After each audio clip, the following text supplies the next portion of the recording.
You're listening to XVGM Radio.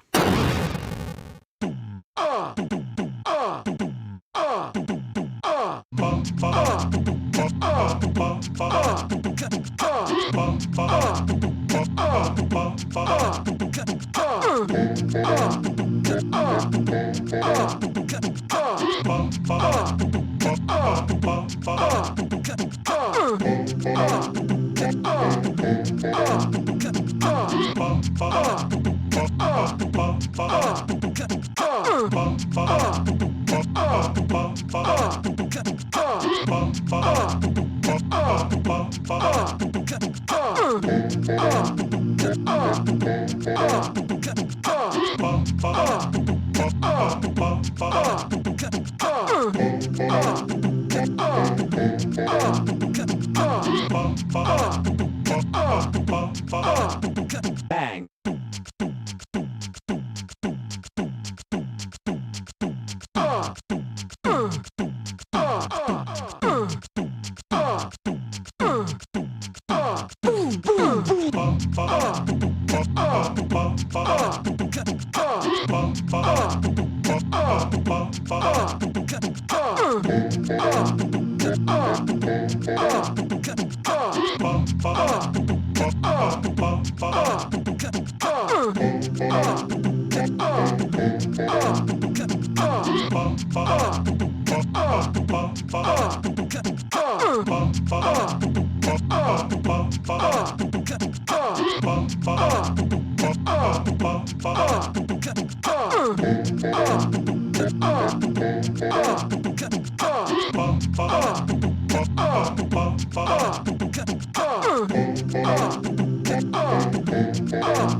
Bang.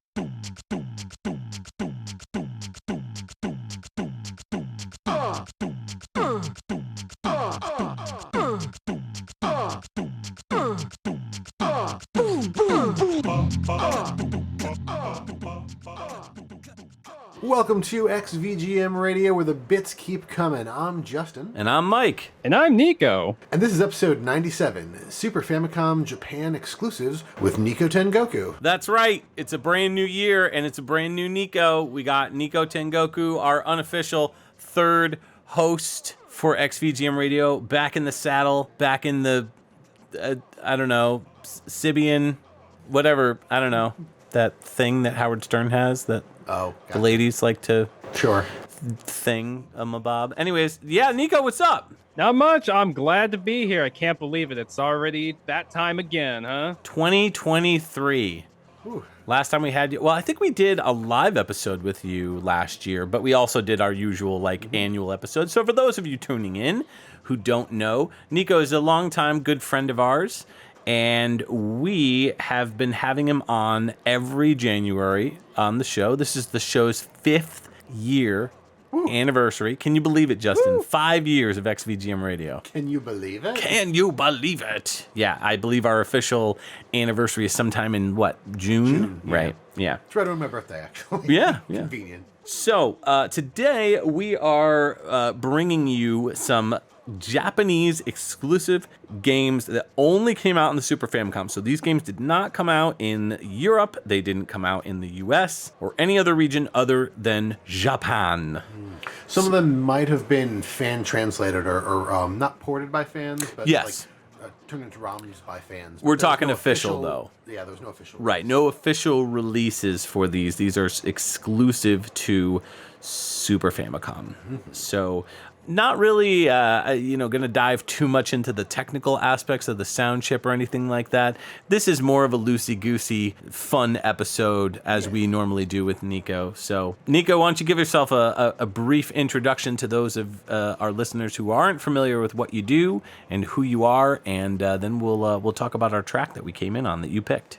Absolutely, of course. I'm Niko, also known as NikoTengoku. You may know me for something called 8-Bit Stereo, long-running YouTube series of enhancing 8-bit soundtracks, primarily the NES/Famicom, in such a clear and crisp way. Had myself a revamp recently, and it's under Niko's 8-Bit Stereo. I mean, it's still called 8-Bit Stereo. He got bit by a vampire again. Yeah. He got revamped. A revamp. Yes. A little bit. It feels like a transformation as such, but no, that's my main forte and what I've been known for the past while, and it's been a fun thing to do. And I found a new sound, new style. The video format's even better. The sound is better. I am doing the best that I can for those 8-bit soundtracks and preserving and archiving them and showing the history and information about them, Indeed. Sharing it. Yeah. I have to say, anytime I'm looking for a track from the NES or the SNES, when I do a Google search, 80 to 90% of the time, your channel is the first option that comes up. And usually, if it's not the first option, it's because you haven't you haven't done that one yet. But you've done so many. Yeah, it's a lot. I'm trying to get a lot done in this new revamp. I got a new logo and such, so obviously it's not the old Wii guy as my previous username was. So new era means new prosperous times. Indeed. So this track that you opened us up with, Dynamic Tracer was the name of the game. This came out in the Super Famicom in 1996, and this is just the title theme, and it's by Lord and Master of JRPG music, Nobuo Uematsu, one of Justin's favorites specifically. We've definitely played this song on my previous podcast, PixelTunes Radio. As soon as I heard that opening PCM sample, which this song is basically nothing but PCM samples for the most part, I had like Vietnam flashbacks to PixelTunes. So, but it was cool. It was a nice revisit down memory lane. This would be a great track to pick if we ever did like a PCM sample episode. You know what I mean? But tell us a little bit about this song that you picked. Like, why this one of all the songs that you could have picked? Oh, I don't know. I saw this Nobu guy. I don't think anyone knows him, so I want to shine some spotlight on him. True story. It's just when, obviously, thinking of this Japan exclusive, I recently came to, finding out about this track, and I'm just like, what seems better than something that would have been kept in Japan than something that's like this, like a beatbox, just rap, just beatboxing kind of tune. Just taking those samples Nobu did and just making this beautiful cacophony of just, those oohs and the ba ba ba, and of course that bang. It just bang. I just loved it because there's nothing else like that, I don't think. I mean, there's like obviously sample usage and other Super Nintendo, Super Famicom songs, but just purely that, and it's just like, it's unique, it's one of a kind, and I just absolutely love it. And of course it's by Nobu, so it's like, just I love the man even more. Don't forget the hooz. Of course, the the gut punch. Appropriate hooz. Totally wasn't thinking of anything else with that sound, just someone beatboxing. And who knew that Nobuo Uematsu knew this guy before he got internet famous? The world famous Strong Bad providing the do.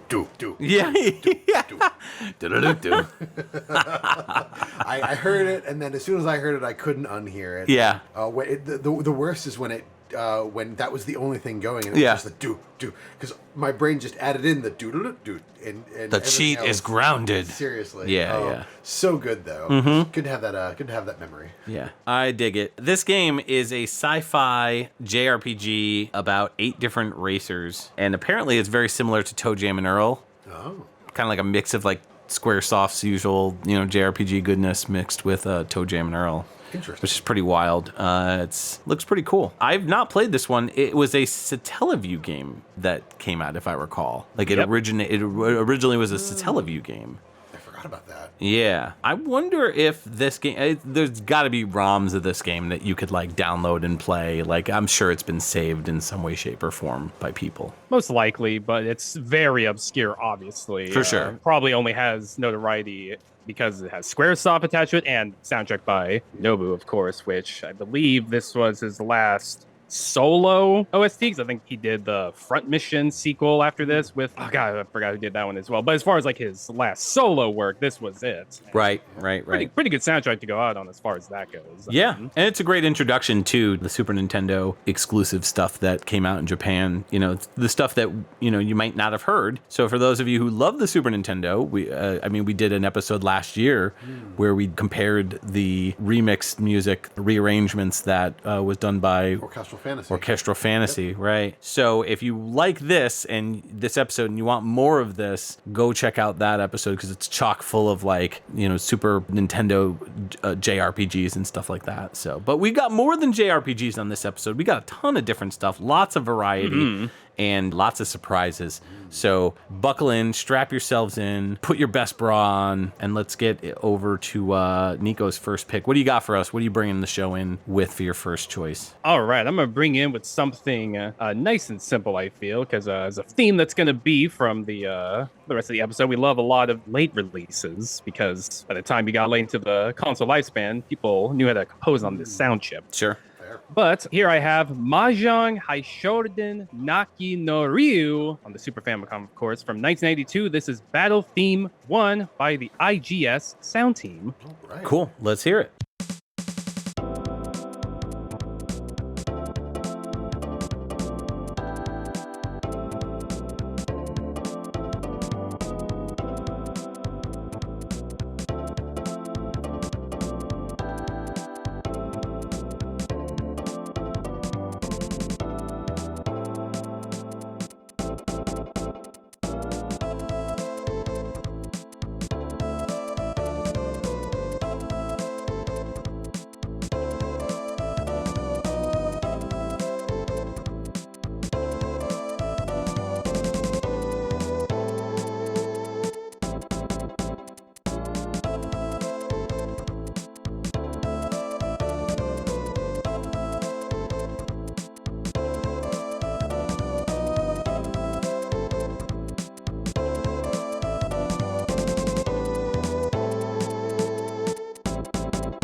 Hey, welcome back. That was Battle Theme 1 from Mahjong Haishoden Naki no Ryu on the Super Famicom from 1992 by the IGS Sound Team. That was super funky and jazzy. I was loving that. That was so good. It really reminded me of like a Streets of Rage track, or maybe like some of the stuff from like Final Fight 2 is kind of, you know, funky like this. Oh, absolutely. So, yeah, it's good. I dig it. I was telling Niko during the break, it reminds me of the music from Mario Picross, actually. Oh. I've been playing, I mean, not that I've been playing a lot of that, but I historically have played a lot of that because I like Picross games. Okay.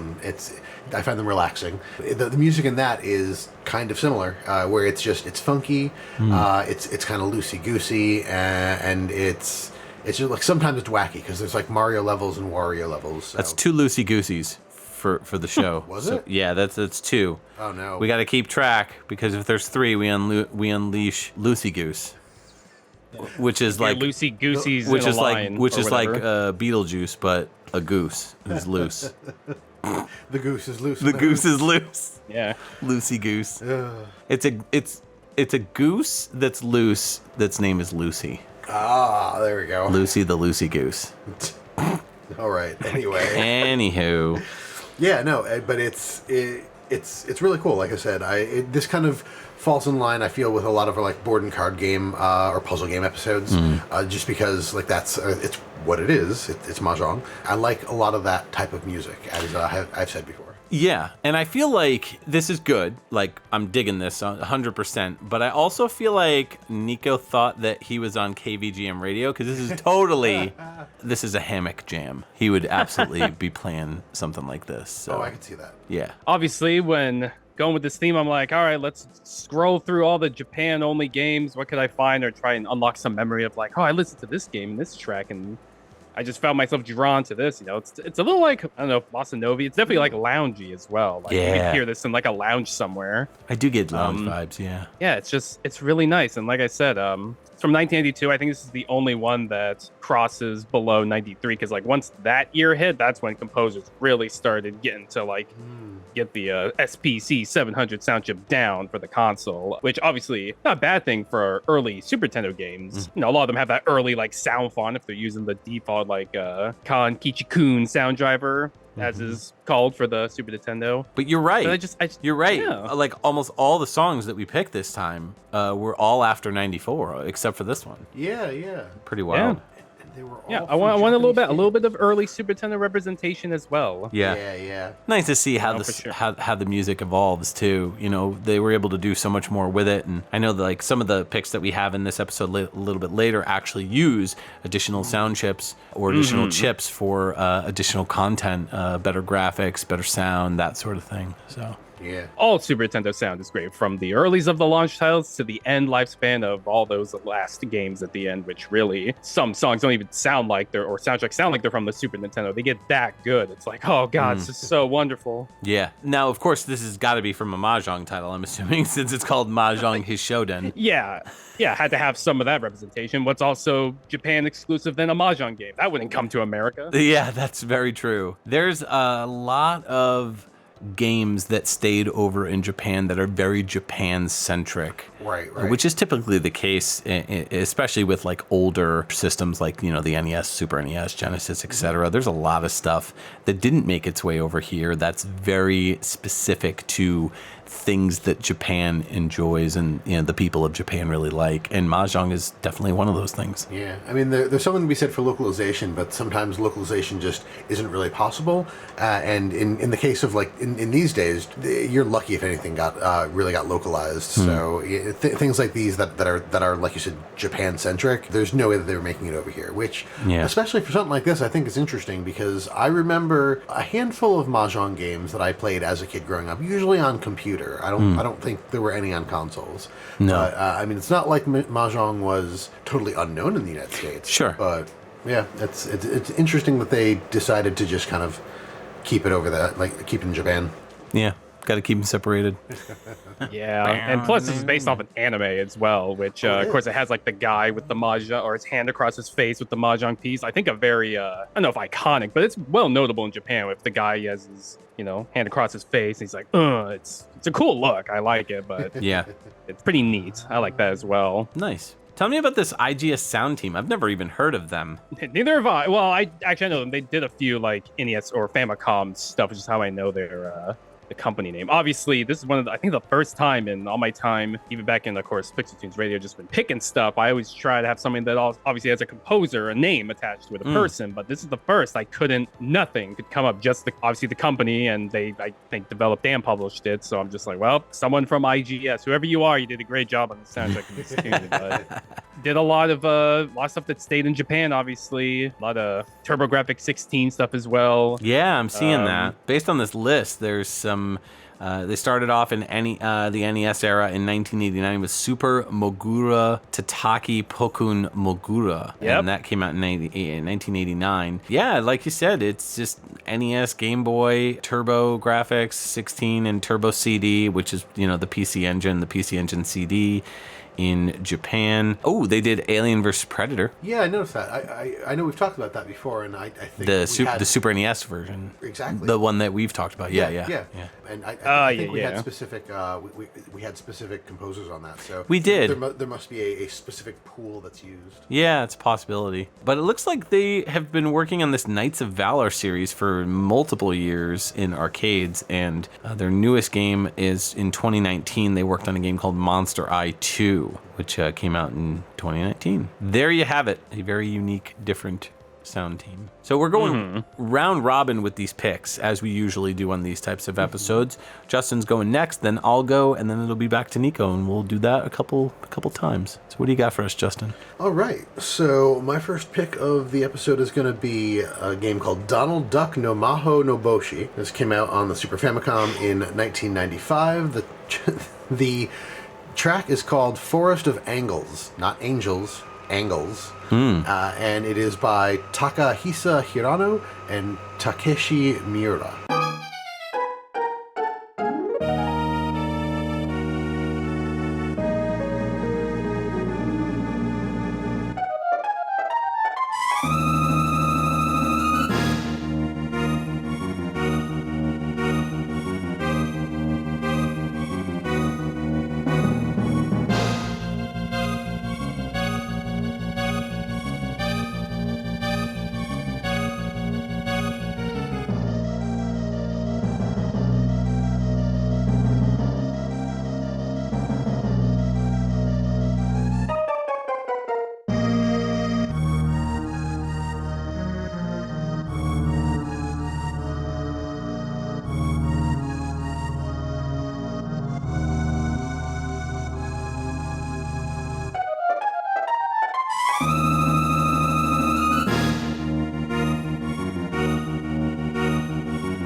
Welcome back. That was Forest of Angles from Donald... You had to pause. I did.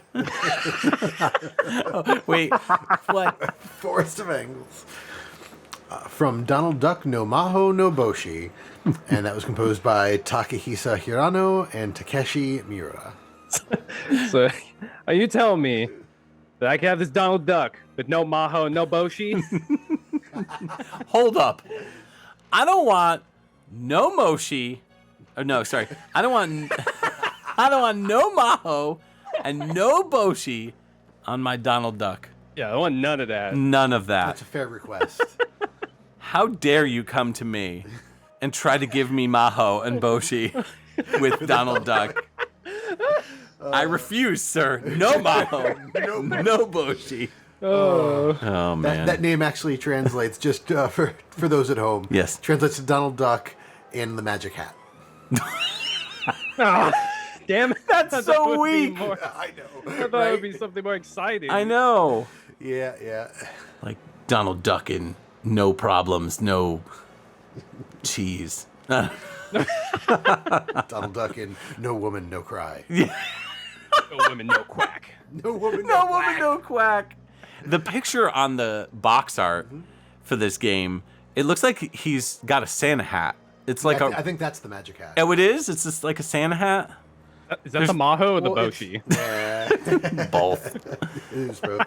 Yeah. No, so it's a Santa hat, but there's no pom pom at the end. There's no pom-pom. It's supposed to be a wizard hat. No Pom, no Maho, no Boshi. No. Yep, no.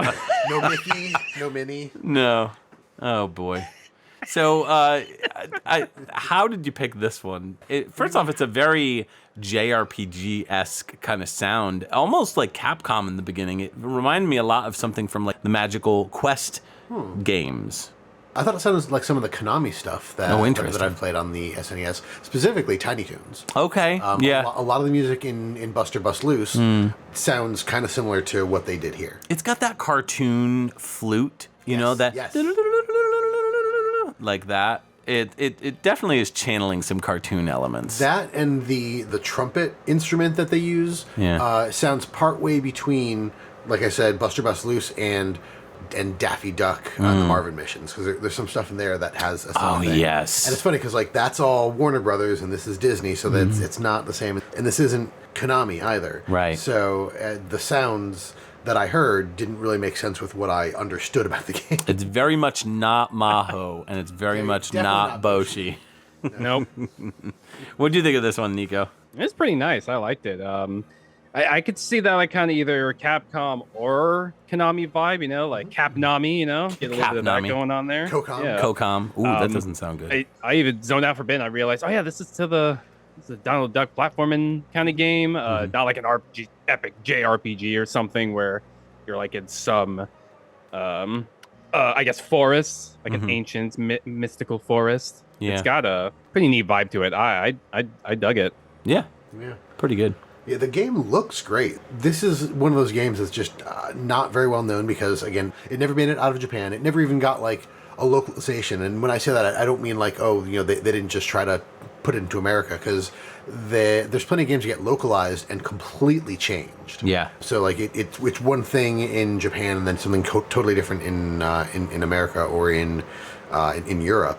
And they didn't do anything with it. I think it was it late? It wasn't that late in the life cycle, but it was late enough that I guess the story that I had read was that this was up for localization, and people were just saying, no, like it's not doing anything new enough. It's not really all that great. Like, let's do Mega Man X3 and a few of these other games instead. So I guess it was on the table, and people just didn't want to. But it looks very pretty. Apparently, it's got a few flaws that make it hard to play, like hit detection is a big pain in the butt, and some other things. So it may have been a more frustrating game had they brought it over. But. It apparently was developed by SAS Cicada, which is interesting. We've talked about them before. They did a ton of Data East conversions on the NES, stuff like RoboCop. They did Bad Dudes and games like Werewolf. So they're a pretty solid developer. At least I think they are. So. Oh no, yeah, they are. They did a lot of coding primarily. Yeah, there are a lot of programming and such. At least in the NES for like those games you mentioned. Yeah, very surprised on that because I was like, hey, I know SAS, I know that SAS, I know that Cicada. Yeah, graphically though, this looks really impressive. At least from the sprites, and like they're very colorful. Game looks really unique and different.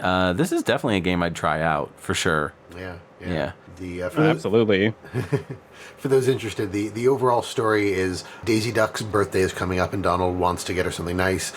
Her eye catches this hat in a store window, and Donald decides that like she seems to like that, so he wants to get it for her. It's a $300 hat. They do use dollar signs, so it's a $300 hat. And you play as Donald Duck taking on part-time jobs like window washer and paperboy and stuff like that to try to earn the money to buy the hat. Oh, that's neat. Yeah, it's cute.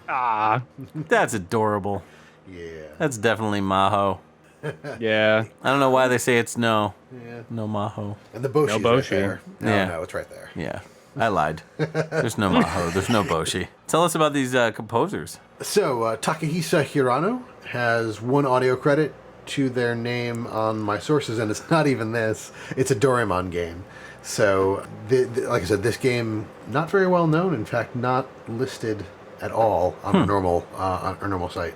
And then we've got Takeshi Miura, started out in 1994 doing music on Masters, Harukanaru Augusta 3, also worked on that Doraemon game I mentioned, and then became music composed chief for Resident Evil Code Veronica and Code Veronica X. Yeah, we've definitely talked about them before. Yeah. Project X Zone 2, because I think we played something from that, so they probably came up during that. Yeah, we might have. And that is their most recent credit, is Project X Zone 2 in 2016. Yeah. I'm going to pick something. It's a short and sweet track, but I love it. It's so good. This is from Shin Kido Senki, also known as Mobile Suit Gundam Wing Endless Duel. Ooh. This came out in the Super Famicom in 1996. It's a Natsume game. This is Versus Screen. It is not the city track that everybody else plays. This one I wanted to spotlight. It's different. It's awesome. It's by Hiroyuki Iwatsuki and Haruo Ohashi.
Hey, you're back.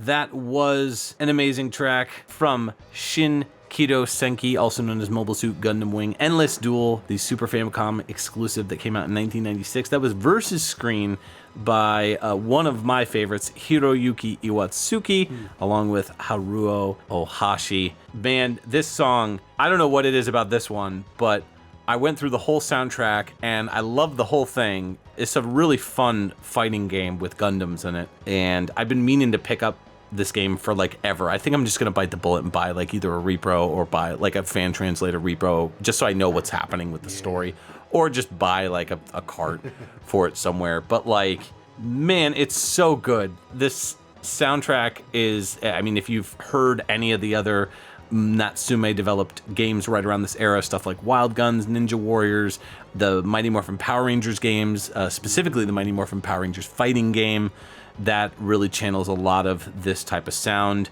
Very Capcom overdriven guitars with a mix of that like Natsume style that we all know and love. The city track is done to death. Like, everyone has heard that song, you know, and there's some other really good stuff on this soundtrack, but this track I revisited constantly while picking songs, to the point where I basically could have just made a 10-minute loop and just let it play in the background and just rock out to it. The best way to explain this song is, so first off, it is the Versus Screen. So what I'm picturing is, and again, it's been forever. I haven't played it since probably the early 2000s when I like downloaded a ROM of it somehow. How dare you? Pearl clutching. I can't believe it. My chest. You know, this is the track that plays when you're doing a player versus player, when you're picking characters. Oh, so it's character select. Yeah, well, it's versus character select. Oh, so you can only hear it if you're playing like a human? Yes. Oh, that's so bad. What? Because that's what fighting games are for. I'm gonna want to hear this all the time. Justin, you're gonna need to come over like every day. Okay. And we'll play this game. Let's do it. Let's do Gundams. it. Awesome. Sweet. So obviously, I've said before on the show, my favorite band's Iron Maiden. This is very Maiden. This is like one of their lead lines that they would write, where it's like right after probably the second chorus, and they would do a solo, and right before they'd end the solo, they'd do something like this, where they'd have two guitars layered on top of one another, playing like a little like, oh yeah, 100% this. And so basically what Iwatsuki did and Mr. Ohashi, they basically were like, let's just make one of those lead lines from Iron Maiden. and make it a song, make it a minute-long song. All right, what about everybody else? What'd y'all think? I thought it was garbage. No. Typical. No, I love this. So I played this game somewhat more recently, and it's funny because when you introduced it, I didn't say anything out loud, but in my head I was like, "What are you talking about? This totally came out." And then I went to take a look, and obviously I was wrong. It did not come out. I've played it because similar to you, I've played it on an emulator, and the game that I was thinking of was Gundam Battle Assault on the PS1. Ah, right. Which did come out. Yes, in America. But I love Gundam Wing. It was the first Gundam that I ever. It was the first show that really kind of got me into giant robots and mechs and stuff. Nice. In fact, right now on my weekly Tuesday Twitch, I'm building the Gundam Epion from Endless Waltz, which is nice. what Endless Duel kind of takes from. Oh, okay. Yeah, because you have all of the Endless Waltz mechs in this one. I guess it is the regular ones from the from the show, not from the movie. I'm pretty sure there's no Maho or Boshi in this. No, very little of both Maho and Boshi. Right. None of that here. None. What about you, Niko? What do you think of this? Oh yeah, I dug it. I mean, obviously, when you got Natsume, you got Hiroyuki, you're gonna have yourself a good sound. And I think I too have played this game like when hanging out with someone and just browsing through on the EverDrive, Super Nintendo EverDrive for these games. It's like, hey, let's play this Gundam because that's like going to be a battle game. It's like, yeah, I think so. And looking at the game, I feel like I have because it's got like the big sprites and fighting. It's pretty cool. It's a really pretty looking game. Oh, it's so good. I mean, again, late era, 96. So again, the music, the graphics, everything looks and sounds so good. And if you just played this and I had no idea, like I would definitely be like Power Rangers-esque. This is definitely a Natsume game. I could hear that vibe. I actually am very familiar with the spaceship track on this soundtrack. I really love that one a lot. Oh, yeah. That one's good, too. Yeah. I would say that's like my favorite. I mean, I love the City one, too, but I'm a spaceship guy. But I love this versus screen as well, because it's one of those things you would just, leave on, just repeat it. It's so good. It's that perfect kind of like short loop. I mean, it's a little over a minute, so... Yeah.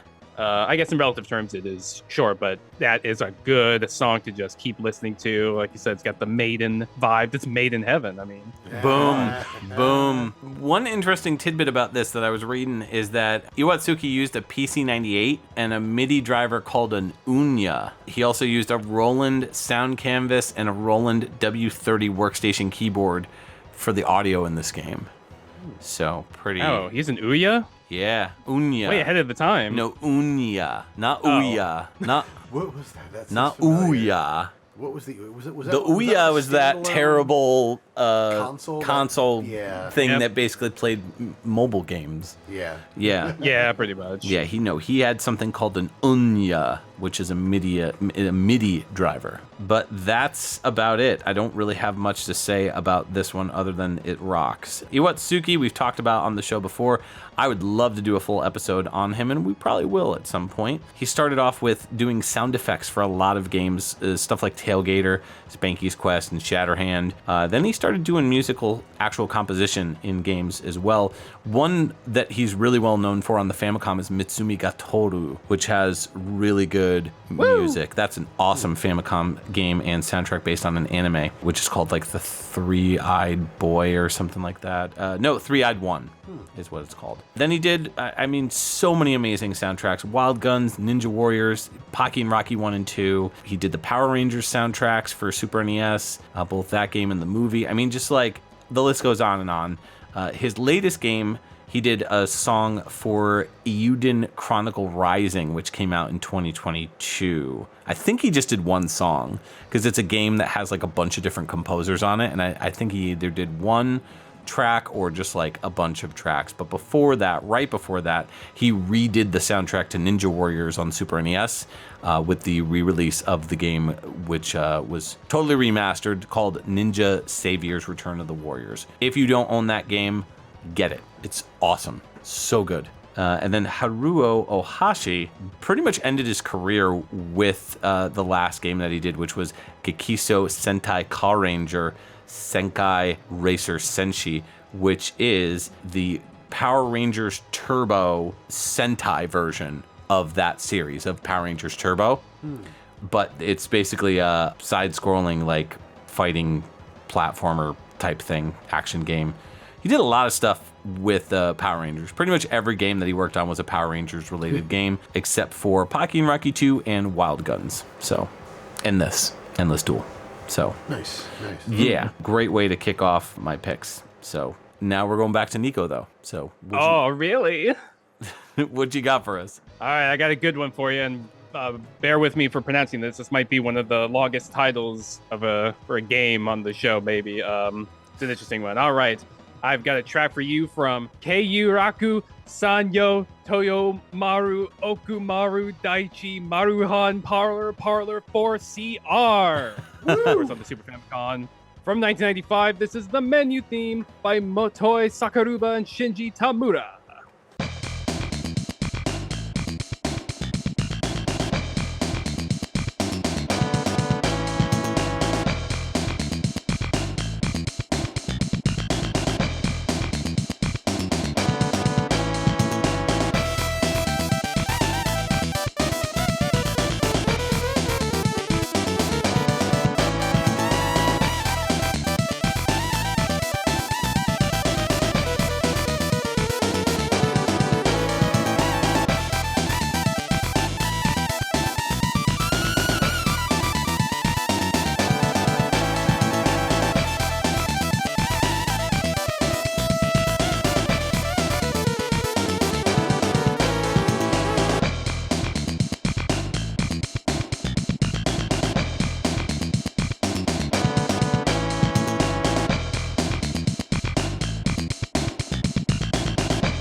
Welcome back. That was the menu theme from Keiyuraku Sanyo Torumaru Okumura Daichi Maruhan Parlor 4CR from the Super Famicom in 1995 by Motoi Sakaruba and Shinji Tamura.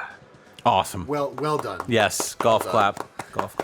Very, very well Saying that done. name takes it out of me. It's ridiculously long. I get it. When I see Japanese names that long, I tend to just avoid the game. That's like, the music's good, but I don't want to. Yeah. I don't want to do that.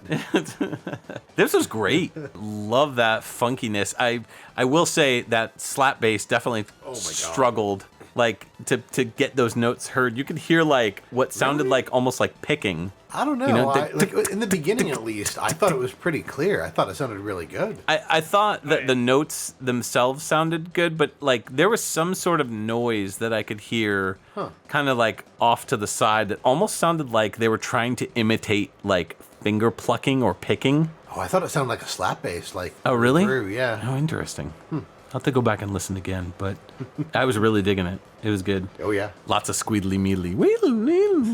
Oh, yeah. Why'd you pick this one, Niko? Oh, I freaking love it. I mean, obviously, the name, I was like, okay, I do want to pronounce this name. It would be hilarious. Yeah. Because it's so long. But luckily, yeah, a game like this, it's this, of course, a pachinko game.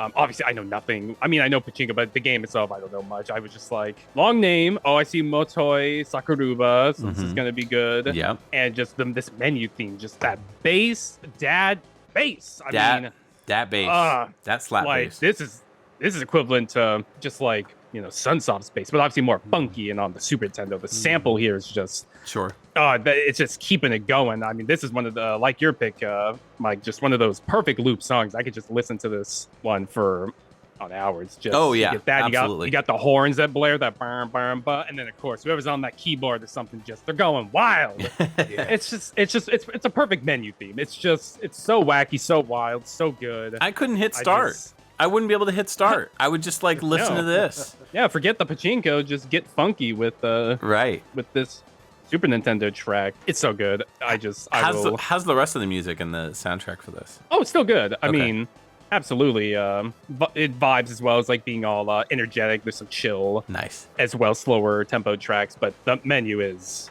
my pick for the best track in the game, of course. And Nice. I feel like that bass is just a few notes off from going into the Seinfeld theme. It would just be like... No, that'd be Paperboy 2, actually. Oh, geez. Oh, yeah, of course. But this one could. It could easily just... transition into that, but it's good stuff. I don't think I've heard that much Motoi Sakuraba on Super NES. I know he did the Super Famicom exclusive port of Arcus Odyssey, but like I don't think I've heard much of him on Super Famicom, truth be told, or just Super Nintendo. No, I think he only just did a few of late era Super Nintendo stuff. He wasn't like super. He wasn't Super Famicom. A lot of games. No, he did some good stuff on there. That's for sure. He did some good stuff. I mean, he's done great stuff across all consoles he's worked on, basically. Absolutely, yeah. Oh, yeah, 100%. I mean, he's still working today. I mean, he's still putting out... one of his newest games is the Star Ocean that came out. The new Star Ocean, the Divine Force, which has a great soundtrack. What about you, Justin, right? You like the track? No, it was great. I mean, there's not really a whole lot for me to call out because the slap bass thing was the first thing that hit me. Like I like a good slap bass. I like a buzzy bass. I like strong, powerful bass lines, and I don't know. This was great. Like, I barely really even noticed the melody just because that bass kind of carried it to the end for me. Yeah, which is great because I feel like a lot of people diss on the Super Nintendo bass or like samples used for a lot of like games and such, but like or maybe that's like early Super Nintendo soundtracks. Like there are some samples that some composers use that like it sounds like a generic bass, but there's still some composers that made good use of that too. But this is definitely like you want to point to a good bass on the Super Nintendo. Whoosh, there you go, boom, pachinko game. Absolutely, for sure. Shinji Tamura, who we have not really discussed much on this show, did a bunch of those Parlor games, Parlor Mini 1 through 7, Parlor Pro, also did stuff like Road Avenger on the Sega CD, Revenge of the Ninja, and then also worked with Motoi Sakuraba on some of the Tales games, like Tales of Symphonia, Tales of the Abyss, Tales of Vesperia, and stuff Tales like of that. Asparagus? What? Vesperia. Oh, Vesperia. Yeah. Tales of Asparagus. Totally misheard that. Yeah, that's the lunch meat sequel that only came out to grocery stores. Yeah.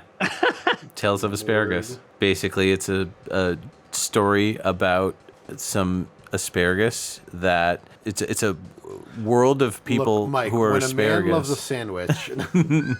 When a man loves asparagus, no maho, no boshi. No. Yes. No. Hold the maho. Yeah. Extra boshi. Oh, boy. All right. We're getting a phone call. Looks like we're getting a caller request, which we don't usually take when we have a guest, but this is no guest. No, this is This Niko. is Special. We took calls last year with him, too. We did. That's I right. think somebody yelled at him, and we felt really bad. Oh, that's right. Yeah. All right. So, Janine, go ahead and patch that through. Our first call of 2023. Caller, you're on the air. What do you want? Hello? Hi, as XVGM. Yeah, hi. This is Nick Carney. Hi, Nick. Yeah, you might not remember me, but I remember you. Oh, I remember you, Nick. Yeah. We definitely remember you. Yeah. We've had at least 3 calls from you. Oh, that's just... I can't believe you're counting my calls. I'm getting a little verklempt over here. I don't know. Okay, I'm just gonna request. What are you guys doing? What's this episode about? Super Famicom exclusive. Oh, that's right up my alley. Oh, you guys are the best. Okay, so what I want to hear is Magic Knight Ray Earth. That's a Super Famicom game, so you gotta play Mash in Battle. Sure, I think we can do that this time, Nick. Okay, thanks. Love, your fan. Forever and always, Nick Carney. Okay, bye. Oh, man, that guy's so weird. Who signs their... That's so... He signed his... He ended his call with like a... What do you call that? Like a signature. Signature? Like, love Nick Carney. Okay. It's like an XOXO. Yeah. Heart. Oh, wow. All right. Well, That's some guy. Yeah. This will be, as Nick said, this will be Mash in Battle from Magic Knight Rayearth, the Super Famicom game from 1995, composed by Daisuke Tamura.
Hello, this is Abobo.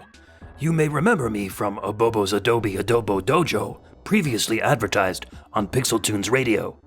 Anyways, after my dream career as a restaurateur died thanks to a kitchen fire caused by those stupid Lee brothers, I escaped to Japan. Immersing myself in the culture, I quickly learned how to speak Japanese by studying Super Famicom games. Now, I can help you with the power of Abobo's Mobo Nihongo Dojo. Each class will teach you hiragana, katakana, kanji, and martial arts, all in one convenient package. Through the power of my fists, I'll teach you every syllable and every dialect. Each punch to your breadbasket will reflect a new verbal lesson. You know what they say, no pain, no gain. As a bonus, use the code DRAGONTWINSAREWEAK to add our Super Sushi package to your lessons. Learn how to cook Japanese authentic meals with minimal damage to your kidneys. Call 1-800-255-3700 today to schedule your first appointment. State laws prohibit Utah residents from taking part in this program. Billies, Jimmies, and Bimmies need not apply.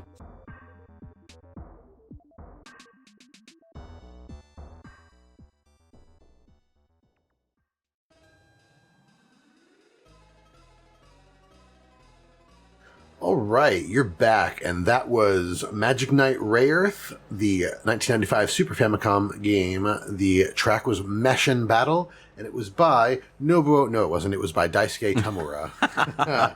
The bass line on that just it gives me Final Fantasy Nobuo vibes like crazy. Just like every Final Fantasy from like 1 to maybe 8 or 9 started with like a da da da da da da da da da da da da. So. Oh, but that intro melody is straight up Castlevania or Ys. Yeah. Like very neoclassical metal. Yeah. It was awesome. Insane. Yeah, loved it. It was a great track. I don't know much about this franchise. I know that there's a Magic Knight Rare Earth game on the Saturn. Mm-hmm. And I've played it, and it's pretty fun. Yeah, I think we talked about one of the Magic Knight Rare Earth games back on the anime games with to the next level. Oh, yeah. Or if not, we definitely talked about Magic Knight Rare. Yes, yeah. I'm squinting and staring at a repro that I have of it on my shelf. Yes. I didn't realize that a Super Famicom game came out, so that's pretty cool. Yeah. What'd you think of this one, Niko?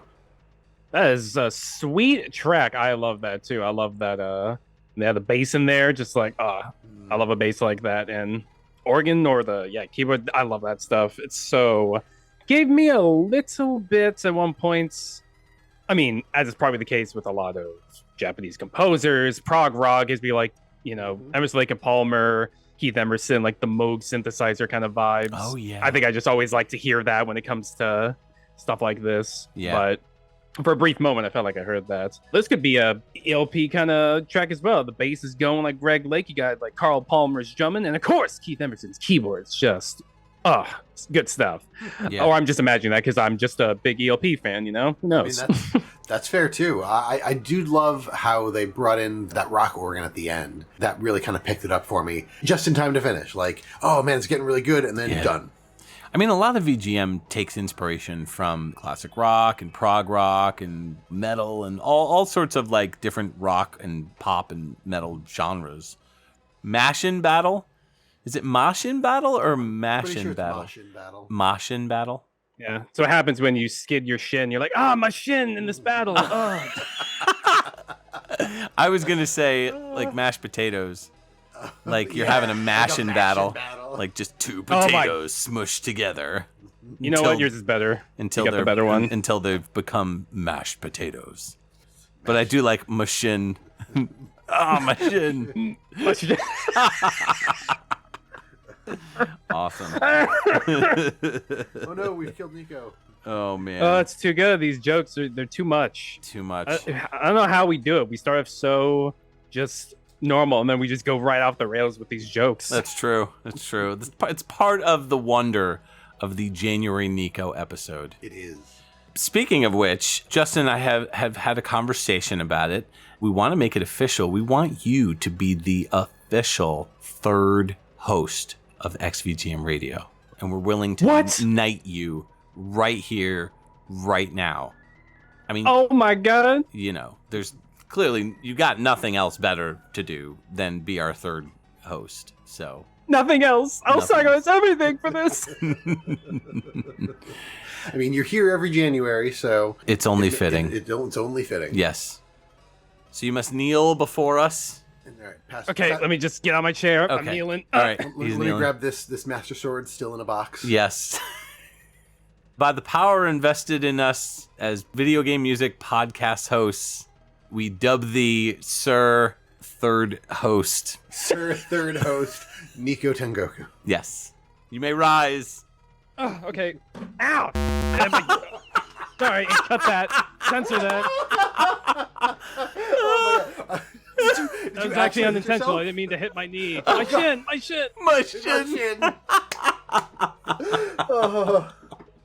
Amazing. Freaking thing just, I have the thing where my keyboard is and it slowly came out. I wasn't even looking. I was so focused on being knighted. Yes. I had my eyes closed and everything. Oh my God. Awesome. Beautiful. Wonderful. I love it. Tell me about Daisuke Tamura, Justin. So Daisuke Tamura has just a couple of credits. We have in 1994 their first credit for Kido Butoden G Gundam, and then this Magic Knight Rare Earth 95, and then in 1996 Arabian Nights Subaku no Sereo, and that appears to be it. Cool. This looks like a cool game. Yeah. It's Arabian Nights. Oh yes. Neat. Well, I guess we'll move on with my next pick. This is from a Super Famicom very late release that came out in 1996. And the track is called Dancing Sword. And it's by Motoi Sakuraba. And the game is Star Ocean.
Welcome back to XVGM Radio's first episode of 2023, episode 97, where we're here with NikoTengoku talking about Super Famicom exclusive Japanese games. Mm-hmm. That was Star Ocean, which came out in 1996. That was Dancing Sword by Motoi Sakuraba. So again, hitting up the Saku.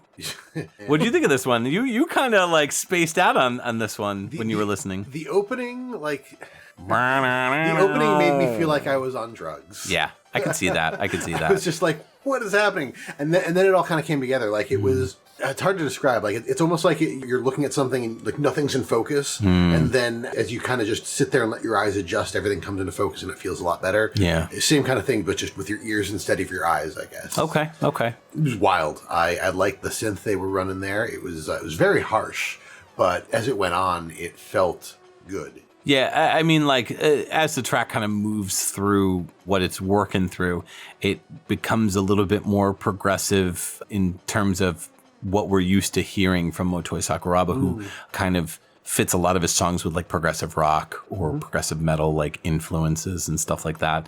But I don't know what that noise is in the beginning. It almost sounds like some sort of a horn section that he tried to utilize. It's different. It's definitely a different vibe from what you may be used to hearing in a Super Famicom or a Super Nintendo JRPG. What do you think of this one, Niko? Oh, yeah, this was great. I mean, of course, we're back to Motoi, and it kind of feels like a flip to the Magic Knight track. Like, so it's definitely got that proggy vibe to it, but it's a lot more intense, a little more manic. It's just mad, this dancing mad sword here. This is just, it's just good stuff. I mean, who would expect from, of course, couldn't expect anything less from Motoi, and of course, this extravagant game. So a little backstory on this game. Star Ocean was developed by Tri-Ace, but this is their first game.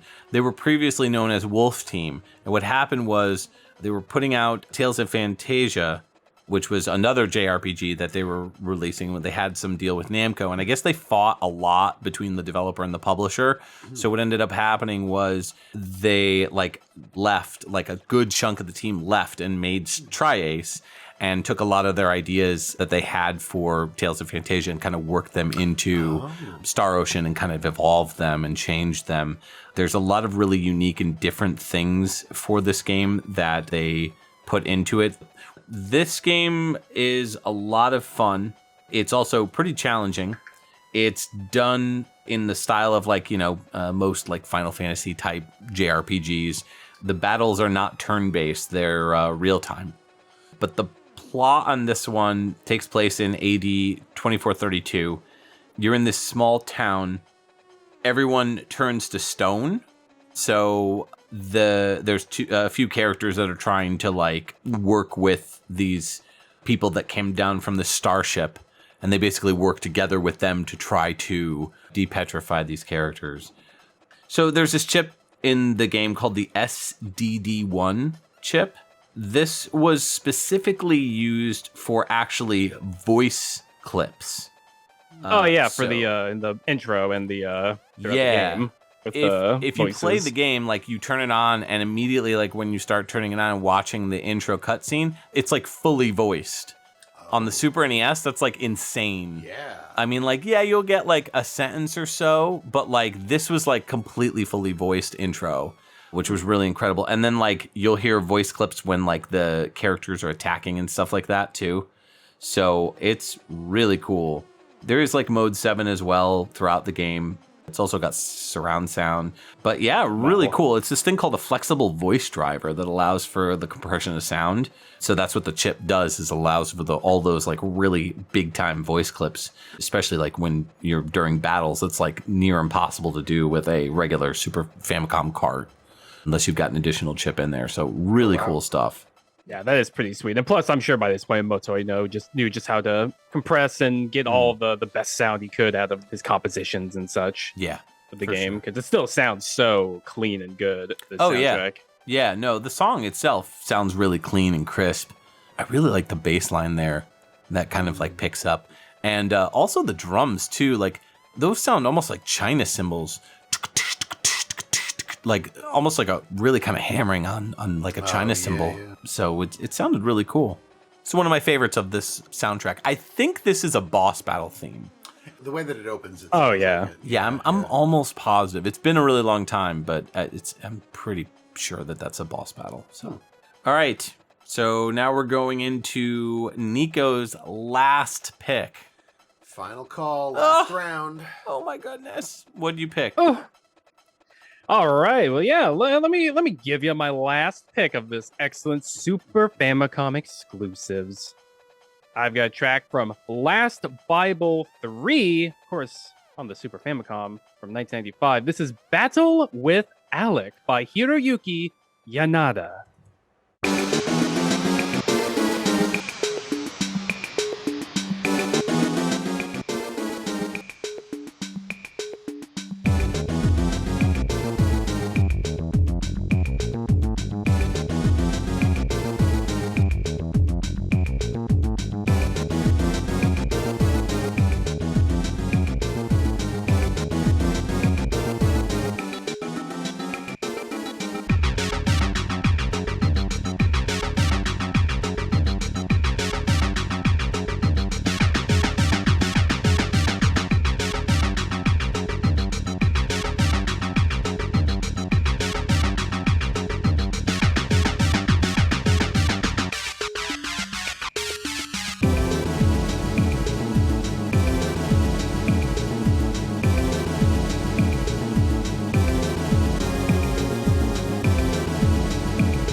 XVGM Radio, where the bits just keep coming.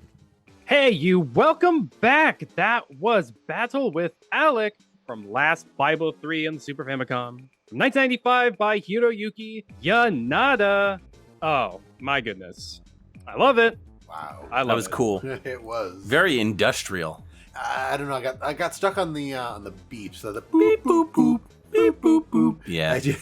It was very, very rhythmic, and I couldn't get away from it no matter how much I tried. But those synth stabs, the dun dun dun dun dun dun dun dun, really reminded me of that Ministry track in the RoboCop soundtrack, the movie. Oh, yeah. I don't know what it was about it, but it kind of brought me back to that very like Ministry era, like a little bit more of their dancey stuff than their more rock based stuff. Fair. No, that's very. I like that. This is definitely a super awesome dancey track. Definitely, just oh god, I love this. Definitely of the ones I picked, this is my favorite because a little bit like last time with Dances with Niko on that Die Lucky No Puzzle Tour track. The rest of the soundtrack I mean, it's an RPG. It has some pretty proggy songs and some intense songs, but really, this is like the only song that really has a super standout vibe like this. Mm-hmm. And it's pretty much the second to last fight in the game. And then it goes to like a regular kind of proggy sound after you beat the character Alakir. Mm-hmm. But like, I love the vibe. It definitely very dancey. It's right up the alley for like acid if you like put in like a Roland 303 sample where the bass was. Yeah. This is a game I played and I got to this point, but like, oh heck yeah, this is such a jam. It's not as intense as that Puzzle Tour track, which definitely on that one it was like the rest of the soundtrack was cutesy and such, and then you got the intense dance track. This is just like, ooh, yeah, we're getting that vibe, You get that like doom doom doom at the beginning. I love that. It's just I love when a song can just really envelop me, and I'm just like, I love this. This is why I love the Super Nintendo. It's why I love everything with just this sound chip and music. It really gets to my soul at times. Heck yeah. I feel that in my bones, in my boshi, and my mouth. You're feeling it all. Yeah. The synth stabs and the synths in general actually remind me of some of the early DDR music. Oh, yeah. There's a number of songs that have some similar sounds in that, so it doesn't necessarily sound like something you would think would come from an SNES or Super Famicom. I mean, you're right, because a lot of that stuff was arcade and, downported to PS1 and stuff. Yeah. So that's really fair. That's a good point. I also have to say, as we were listening to it, I went to take a look at the game, and I thought this was going to be one of those, like, Bible-based games because it's called Last Bible 3. And I'm like, oh, this is part of the Megami Tensei series. Yes. As far away from religion as you could get. Yeah, I'm pretty sure we played a track off of one of these Last Bible games, like back in the day. It might have even been on PixelTunes Radio. I can't remember. But I know definitely Niko was the one who picked the track. I mean, I wouldn't doubt it because... I think it was Famicom. I think we played some Famicom stuff. I wouldn't doubt it. I mean, it's a large soundtrack and such. And the full name is Megami Tensei Gaiden Last Bible 3. So Right. That's where it would have been like, oh yeah, that's probably RPG and Atlas, of course. Yep, sure. This is an Atlas title, of course. But if you just get Last Bible 3, you're like, oh my goodness. Like, this is way different than I expected. So Hiroyuki Yanada is the composer on this one. A name that I don't think I'm familiar with. No, I've not heard of them. They did Jack Brothers in 95, which was the Virtual Boy game. Their latest game was in 99, which was Megami Tensei Gaiden Last Bible 2, which was for Game Boy Color. I guess it was a port. Oh, yes. Yeah, that checks As was out. Revelations the Demon Slayer in 1992. Yes. That was a port of the original Last Bible. Oh, interesting. Yeah. Oh, that's kind of cool. I was like, well, I'm looking at this resume and I'm like, how does Last Bible 3 come out in 1995 and Last Bible 2 come out in 1999? That sounds like some time traveling BS, right? Yeah. Cool. I almost want to feel like this is a case where this composer was just known by their one alias, which was Yanda. And then, of course, we got the full name and their, all their other stuff they worked with, which is just a short list, though, which is a shame because I think the composer that did as great of a job as they did on this Last Bible 3 soundtrack. You're just like, oh, I just want to hear more. But I think this is the only Super Nintendo game they did, which is incredible. Yeah. It's like, how do you get so good for your first time, only time? I know. Who knows? Japan, I love you, but you've kept a lot of great stuff just to yourselves, clearly. Right? That's what this whole episode's about. Exactly. The stuff you didn't get in America or Europe, unless you had someone that imported stuff and had, knowledge of Japan stuff. But still. Makes me want to cry buckets of tears. Oh. Is that a DDR reference? Yeah. Oh, boy. Man. All right. Looks like we're rounding the corner to get to your final pick, Justin. What do you got for us? Yeah, we got one more after this, and that's yours. Yeah. So this is going to be from a game that you actually played back on the KVGM episode 32. Obviously, it's a different track, but I hadn't heard of it until you played a track from Umihara Kawase. Oh, yeah. This is the 1994 Super Famicom game. The track this time around is Kiryu Theme, and it was composed by Masahito Nakano, Atsuhiro Motoyama, and Shinji Tachikawa.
Welcome back. That was my last pick of this Super Famicom focused episode.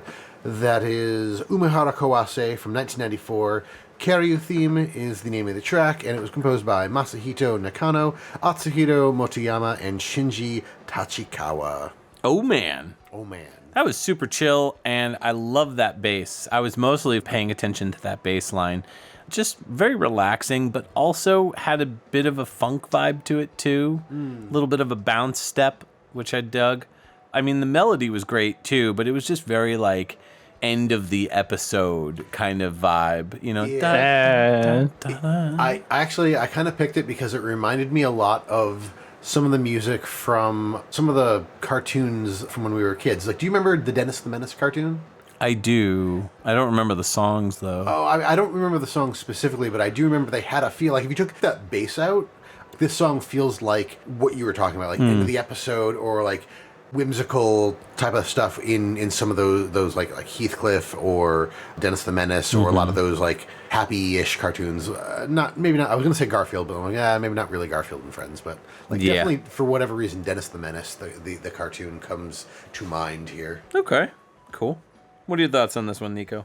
Yeah, this gave me like that kind of like the end of the anime for like this game. Yes. You know, like the episode, just like the credits roll. It's nice. It's got those jaunty vibe. I'm like, this is cutesy and adorable. Almost Kirby-esque. Yeah. Like the flute. There's like that flute that reminds you of stuff from like, obviously, like Kirby's Dream Land 3. Yes. Just like something that would be done by Jun or Ando.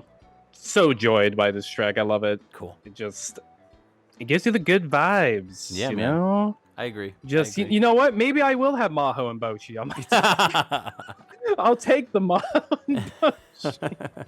This was actually in development for the X68000. It was supposed to come out for that system instead, but it ended up coming out on Super Famicom. Wow. It actually did get a worldwide port for the PC in 2015. But apparently this game, people speedrun this one, which is kind of neat. Yeah, they do. Yeah. Oh, it's a girl with the rope and the thing. Yeah. Oh, why was I so slow to realize that? I've seen this game. I like Yes. The girl with the rope. The girl with the rope thing. That's a pretty accurate description of Umehara Kawase. You're playing through, I guess, 49 levels, I guess. 49 fields? Yeah, fields, they call them. And you're using a rope to kind of climb and drop down. And it's basically like a puzzle platformer kind of game. Pretty cool. Physics. Yeah, pretty neat. I mean, it's no Spanky's Quest, but, you know, what is? Oh, man. So these composers.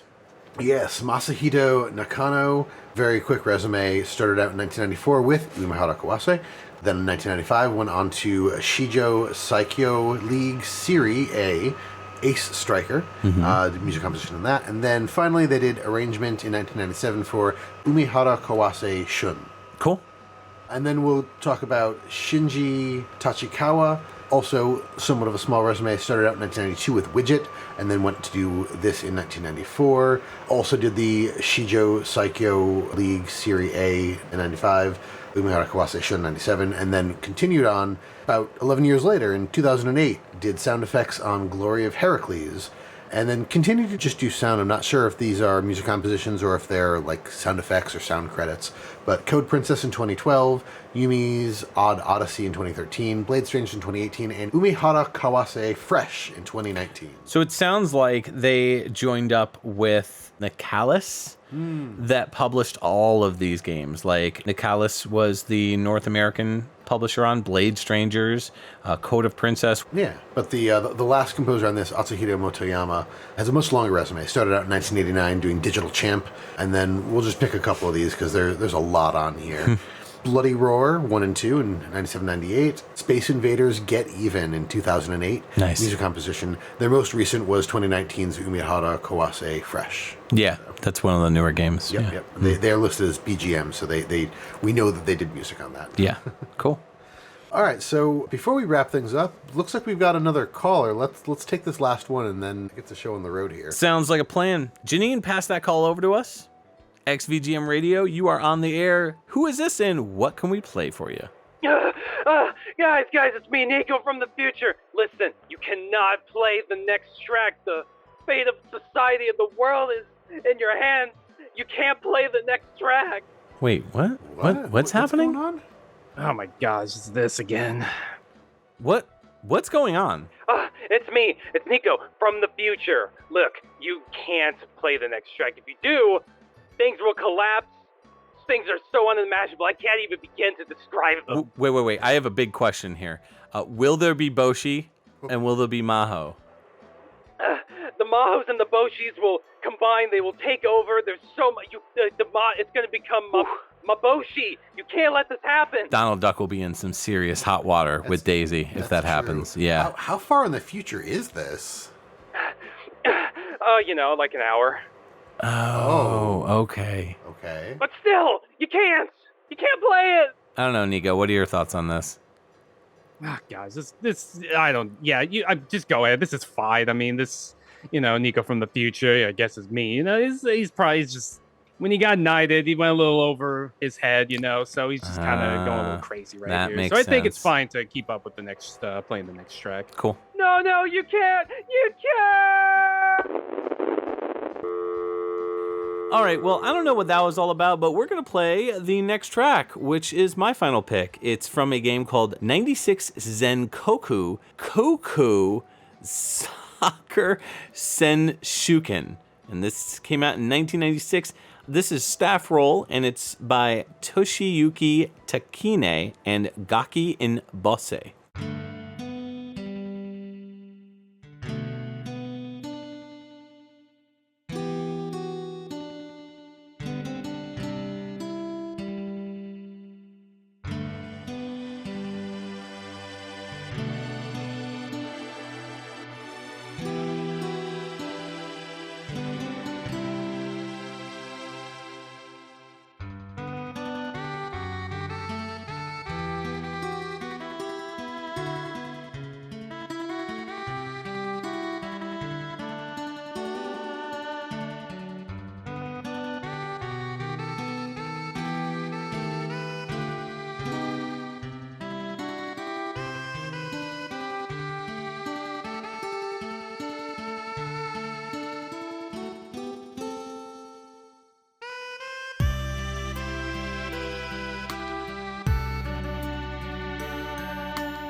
All right, what a way to wrap up this Super Famicom Japan exclusive episode with a song that sounds like it's ripped right from the end of an anime. That was 96 Zenkoku Koko Soccer Senshuken. And that was a 1996 game that was the staff roll that we just heard. That was by Toshiyuki Takine and Gaki Inbose. I could not find any information on either of those composers, by the way. Oh, that's a shame. Yeah. It was a good track. I mean, I don't know what it was about this one, but it really stood out to me. I listened to a bunch of songs from this game. Mm-hmm. Honestly, the game came up on a list that I was looking at of Super Famicom exclusive Japan stuff. And it wasn't very notable. It was just like one of the very first ones on the list. And I was like, okay, I've never even heard of this, so let's just click this one. Listen to the soundtrack, was like, this is really cool. Then this track played, and I was like, this is really heartwarming. It's a really feel-good track. It's a good way to end the episode. So I was like, since I'm ending this one, I knew I was ending it. I was like, let me pick this one. The game itself is a soccer simulator. There's not much that I can really talk about with it. There's been a series of these games, like there's a couple sequels that came out. And in fact, I think this was one of the sequels. So the first one was Zenkoku Koko Soccer, and this one was labeled 96. Gotcha. So, yeah, but all the teams are from Japanese high schools.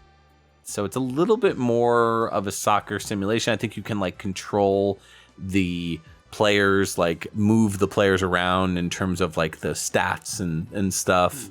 But you're not actually playing soccer. I don't believe so. There's a possibility that you are playing soccer. Like, that's the end goal, is to play soccer.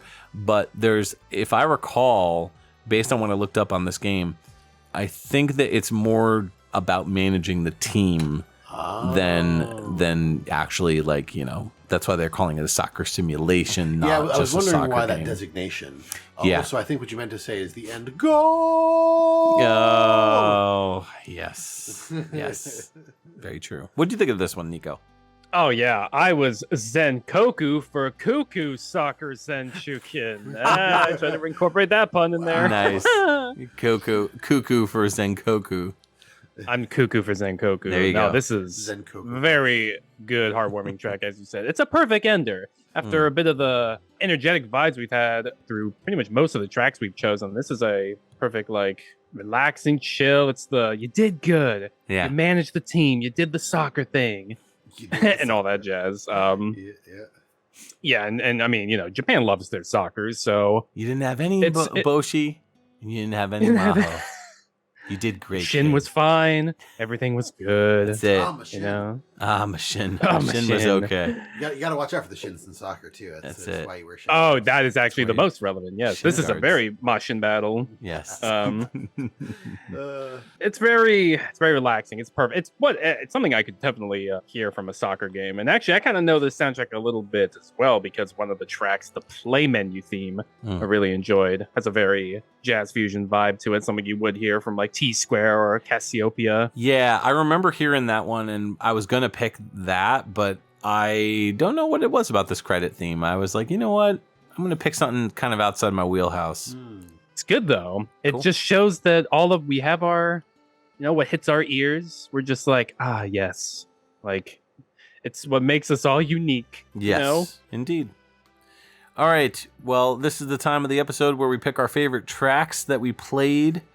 And this is going to be a doozy because it's, it's a lot of good stuff. But we're going to have our third host go first, which would be Niko. Give him the pressure to be first, huh? Mm-hmm. I think I want to go with the Magic Knight Rare. Not because I got knighted with that track. I'm not having any bias here either. I really did enjoy that one because I really liked the ELP vibe it gave me the most, too. And that's actually one obviously I've heard whole Super Famicom library at one point back then. Yeah. But that track is specifically, I really did dig it. I would definitely vibe to that one the hardest, for sure. It was so good. Cool. All right, Justin? I think I'm going to go with Niko's Pachinko track, the Parlor 4CR. That was really good. That one... No, you have to say the whole name. No, Nope. You're fine. I won't let you go through it like I did. I appreciate that. There's so many good tracks.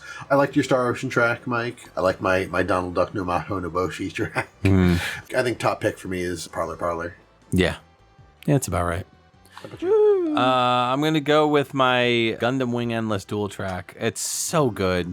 And it's one of those songs that once I caught it, once that hook got me, man, I just couldn't stop listening to it. So it's always a sign of a good repeat song for me. So that will definitely be my pick. But I got to say second place goes to that Magic Knight Ray Earth track. That was good stuff. Oh. Yeah, I was really digging that. Love for that one, too. And of your picks, Niko, I'd definitely go with the Parlor pick. That was great. Yeah, I like that one, too. Yeah. Awesome. As always, Niko, we love having you on the show, and we love you having you so much on the show that we made you a third co-host. So congrats, or I'm so sorry, on the award. Where can we find you within the next year? What do you got going on? Yes, well, as always, I always promote the 8-Bit Stereo channel of mine.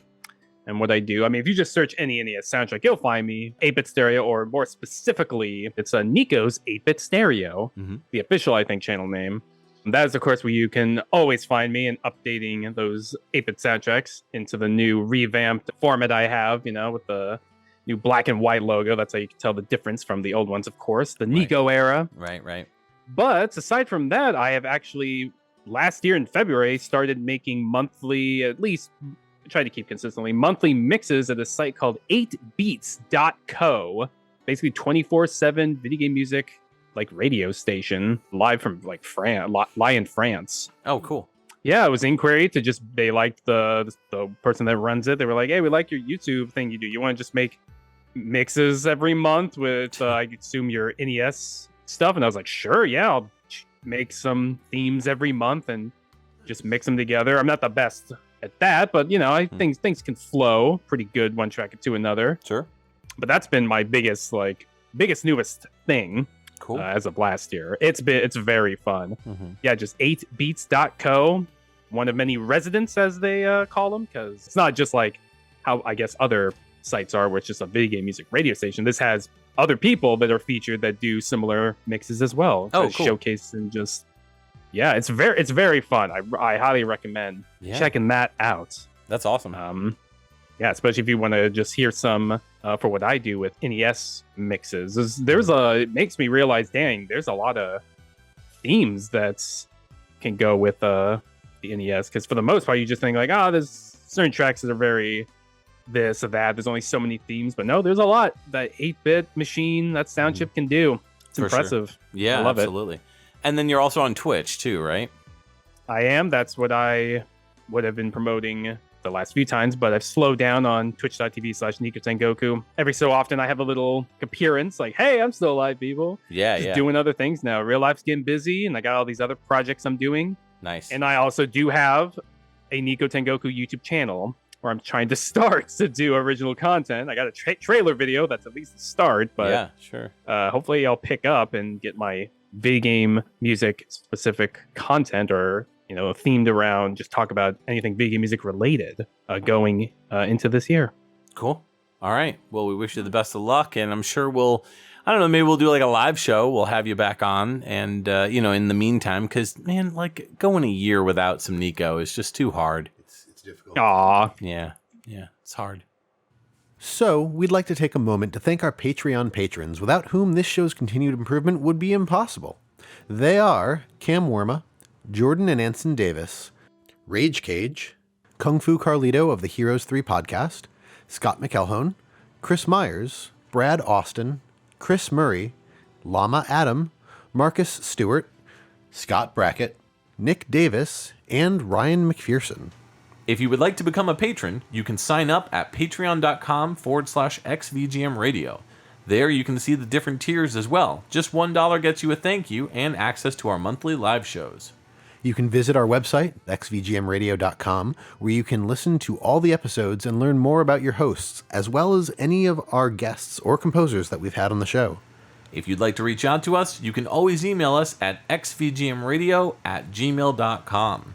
If you like what you've heard, please consider giving us a review on iTunes. You can join our Facebook group and chat with other VGM lovers at www.facebook.com/groups/XVGM Radio, where we talk about everything from current game news to sharing awesome VGM tracks or just talking about the podcast itself. You can also find us on Twitter and Instagram. Our handle on both those sites is @XVGM Radio.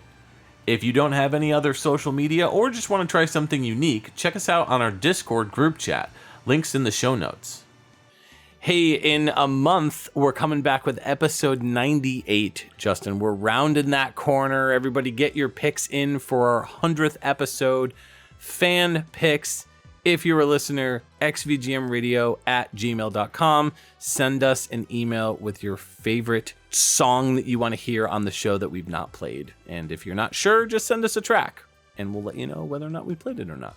But anyways, episode 98, what are we going to be doing? So we're going to be getting together with another guest to talk about their album R-Wing Odyssey. It is a metal Star Fox 64 album, and it was put together by Ro Penaganti. Yeah. So we're going to get together with him and chat about music and Star Fox and metal and all sorts of fun things. Yeah, this is courtesy of Scarlet Moon Records, so we're looking forward to partnering with them again to discuss with Ro on their soundtrack there, or their arranged soundtrack. So it should be really cool. The music's great, so you guys are gonna love this one, especially if you like Star Fox and you like metal. So good times. Well, this is Mike and Justin signing off for XVGM Radio. Super Famicom, Japan. Japanese. It's totally possible that ELO is part of ELO, the Electric Light Orchestra. ELP, sorry, Electric Light. Whoops. Yellow Speedwagon. Wrong band. Sorry, I had too much Maho and Boshi earlier. You've been going at the Maho and Boshi too much. Just one hand on the Maho. What did I tell you, Mike? No Maho, no Boshi. The one hand on the Maho. Yeah, you don't need Maho. We have Mashin. Silly. It's true. True It story. takes care of both the Maho and the Boshi. Yes.